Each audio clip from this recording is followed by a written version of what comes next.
Hey, Shalom. First off, I want to give all praise, glory, and honor to Yahweh, Bahashem, Yahweh Shai, Bahashem Rakakadash. Double honors to the apostles and the elders of Great Millstone. Salutations to the hopeful elect that are scattered throughout the four corners of the earth, and to all my brothers out here preaching this truth to you. I say Shalom. This is Amatazar from the Chicago camp, coming back at you again with another lesson entitled Part 2 of Emancipation, Connecting the Dots. So in part one, we talked about Hollywood and how Hollywood has profited off of the pain and the anguish of the so-called children of the slave trade, which are you Israelites, blacks, Hispanics, Native American, West Indians, Haitians. Okay, they've profited off of keeping you in a perpetual state of pain and anguish. Okay, looking at the past and watching your oppression and getting paid for it in their sadistic ways. But what they've done is uncovered their own skirt, and they've already exposed themselves to be the man of sin. They've exposed themselves to be the wicked, okay? The descendants of Esau, Edom, okay? So the more movies they put out, all it does is connect the dots because the men of the Lord are out here in the highways and the byways explaining why this evil has come upon you, right? So in part one, we discuss the no greater evil under heaven than Daniel 9 and 12. All right. It says that there was no greater evil under heaven. All right. That was done unto Jerusalem. All right. And we are not from Africa. Galatians 4 and 26 says that Jerusalem is the mother of us all. All right. Israelites fled into Africa upon the Roman persecution, 70 AD. Okay. So we were kidnapped and trapped, okay, by Hamites, all right, and sold into slavery, all right. So we covered the blessing and the curse. You got Deuteronomy, the 28th chapter, that goes into the curses, right? And then you have Deuteronomy, the 30th chapter, okay? Moses says, I set before you life and death, blessings and curses. Choose life. Okay, the Lord gave Moses the breakdown and told him exactly what was going to befall these people, his people.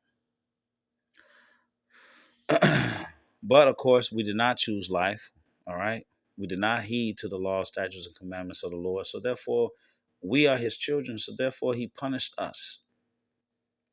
In Book of Baruch 4, 6 through 8, it talks about we were sold to the nations, but not for our destruction, but because we moved him to wrath. And because we would not serve the Lord God with all joyfulness of heart, okay, we was going to serve our enemies. So we went over Deuteronomy the 28th chapter. We went into the 15th verse, the 32nd verse. We went to 43 through 51 and also 64 through 68. All right, so that's the recap. Okay, so now let's get into part two. And we're going to start off with Amos 3 and 6. It says, shall a trumpet be blown in the city, and the people not be afraid? Shall there be evil in the city, and Yahweh have not done it? Okay, that's the question. Shall there be evil in the city, and Yahweh have not done it? So that's the Lord letting you know that He's responsible for all things. Okay, and that He's the one that renders the judgment, and He does that by the hand of man. Okay, the wicked is His sword. Okay, Psalm 17 and 13. Okay, these Edomites are his sword. Arise, O Yahweh, and disappoint him. Cast him down and deliver my soul from the wicked, which is thy sword, from men which are thy hand. Okay, so men are the hand of the Lord. Let's look at this note that I got over here. This is Job 19 and 29. It says, be ye afraid of the sword, for wrath bringeth the punishments of the sword, that ye may know there is judgment. So the Lord is judging us, all right, through the sword. Okay, so you may know that there is a judgment. But the thing about it is, you don't know how you're going to get it. Okay, so the Lord is bringing judgments with every morning. Okay, He's bringing judgments every morning. You don't know when and how you're going to get it, but they are judgments. So who was given the sword? Genesis 27 and 39. All right, let's go there. Genesis 27. We're going to start at 38. And Esau, now this is after the Lord has already blessed Jacob. Okay, the Lord had blessed Jacob, and Esau had came back and found out that Jacob got his blessing. And so Esau said, let's see. And Esau said unto his father, hast thou but one blessing, my father? Bless me, even me also, O my father. And Esau lifted up his voice and wept. And Isaac his father answered and said unto him, behold, thy dwelling shall be the fatness of the earth, and of the dew of heaven from above. And by thy sword shalt thou live, and shalt serve thy brother. And it shall come to pass, when thou shalt have the dominion, that thou shalt break his yoke from off thy neck. All right? So by thy sword shalt thou live. Okay? So Esau was given the sword. Okay? And that's how he lives. He lives by his sword. All you have to do is look around and see who's running and who's ruling this world. And how are they doing it? They're doing it by military conquest. Okay?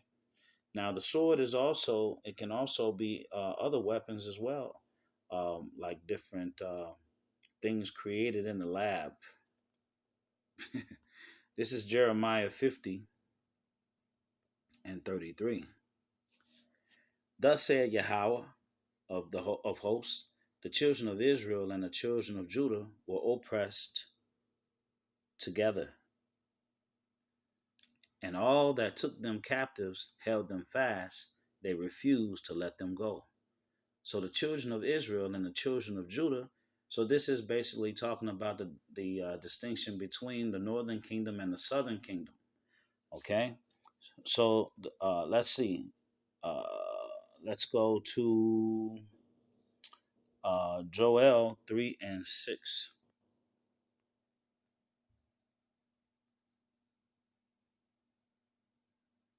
Where's my Joel? There you go. 3 and 6.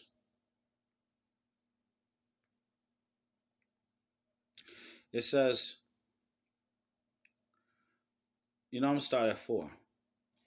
Yea, and what have ye to do with me, O Tyre and Zidon, and all the coast of Palestine? Will ye render me a recompense? And if ye recompense me, swiftly and speedily will I return your recompense upon your own head. So who is he talking about? Okay, he's talking about these Hamites, okay, Tyre and Zidon. It says, because ye have taken my silver and my gold, and have carried into your temple my goodly pleasant things. The children also of Judah and the children of Jerusalem have ye sold unto the Grecians, that ye might remove them far from their borders. What's their borders? Jerusalem. Okay? Jerusalem is the borders. Okay? So that was your southern kingdom right there. Okay? Now let's go to 2 Kings, because the northern kingdom was already gone. 2 Kings 17 and 21. Now this is the northern kingdom, okay, which will be Ephraim. Okay, so Ephraim is the head of the northern kingdom. It says, for he rent Israel from the house of David.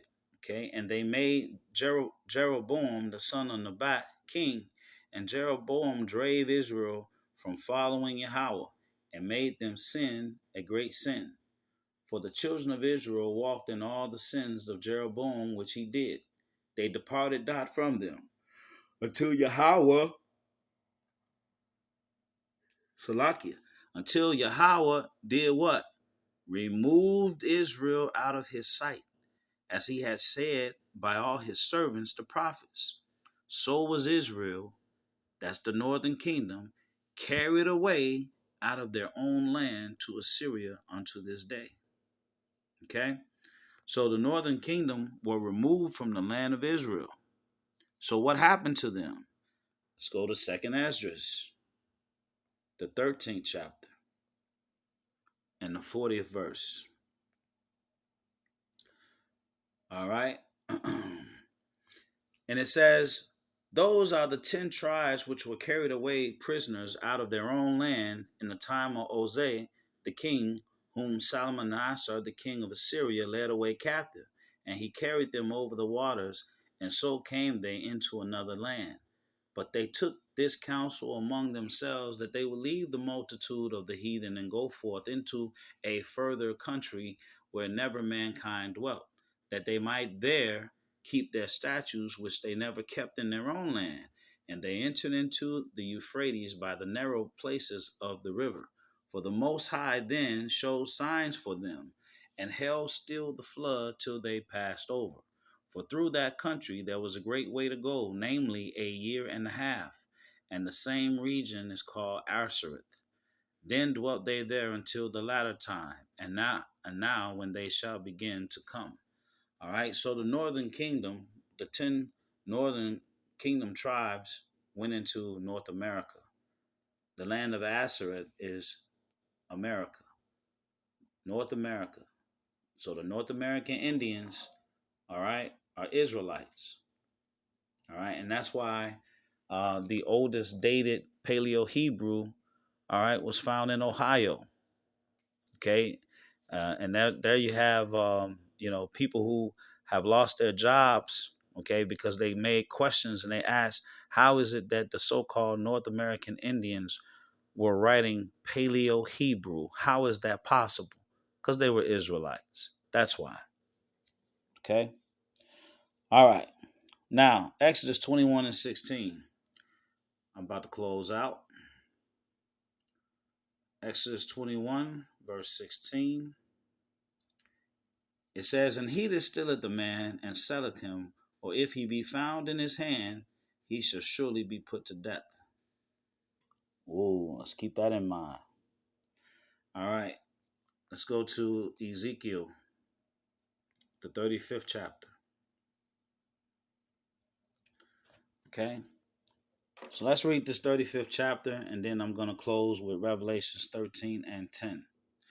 Moreover, the word of Yahweh came unto me, saying, Son of man, set thy face against Mount Seir, and prophesy against it, and say unto it, Thus said Yahweh power, Behold, O Mount Seir, I am against thee, and I will stretch out my hand against thee, and I will make thee most desolate. I will lay thy cities waste, and thou shalt be desolate, and thou shalt know that I am Yahweh, because thou hast had a perpetual hatred, and hast shed the blood of the children of Israel by the force of the sword in the time of their calamity, in the time that their iniquity had an end. Therefore, as I live, said Yahweh power, I will prepare thee unto blood, and blood shall pursue thee. Since thou hast not hated blood, even blood shall pursue thee. Thus will I make Mount Seir most desolate, and cut off from him that passeth out and him that returneth. And I will fill his mountains with his slain men. In thy hills and in thy valleys and in all thy rivers shall they fall that are slain with the sword. I will make thee perpetual desolations, and thy cities shall not return. And ye shall know that I am Yahweh, because thou hast said, These two nations and these two countries shall be mine, and we shall possess it, whereas Yahweh was there. What two nations are they talking about? Okay? What two nations are they talking about? What two kingdoms did we just cover? Therefore, as I live, said Yahweh power, I will even do according to thine anger and according to thine envy, which thou hast used out of thy hatred against them. And I will make myself known among them when I have judged thee. And thou shalt know that I am Yahweh, and that I have heard all thy blasphemies which thou hast spoken against the mountains of Israel, saying, They are laid desolate, they are given us to consume. See that? Thus with your mouth ye have boasted against me, and have multiplied your words against me. I have heard them. Thus said Yahweh power, when the whole earth rejoiceth, I will make thee desolate. As thou did rejoice at the inheritance of the house of Israel, because it was desolate, so will I do unto thee. Thou shalt be desolate, O Mount Seir, and all Idumea, even all of it, and they shall know I am Yahweh. Who is Mount Seir and who is Idumea? Idumea, okay, is the Greek way of saying Edom. Who dwells in Edom? Who dwells in Seir? The Edomites. You ain't gonna learn this in church.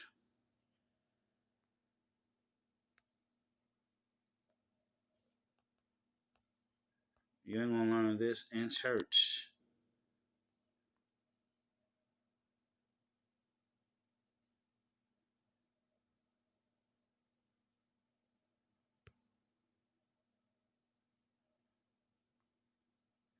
And Jacob sent messengers before him to Esau his brother unto the land of Seir, the country of Edom.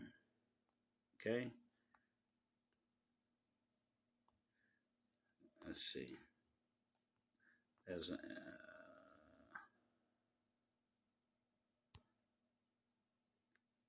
Genesis 36:8. Thus dwelt Esau in Mount Seir. Esau is Edom. And these are the generations of Esau, the father of the Edomites in Mount Seir. You see? So Esau is Edom, Mount Seir. So when the Lord in Exodus 35 making promises, all right, to make Mount Seir desolate, he's talking about Edomites. All right, let me close with Revelations 13:10. I'll start with 9. If any man have an ear, let him hear. He that leadeth into captivity shall go into captivity. He that killeth with the sword must be killed with the sword. Here is the patience and the faith of the saints. I pray that this lesson has been edifying. Until the next one, Shalom.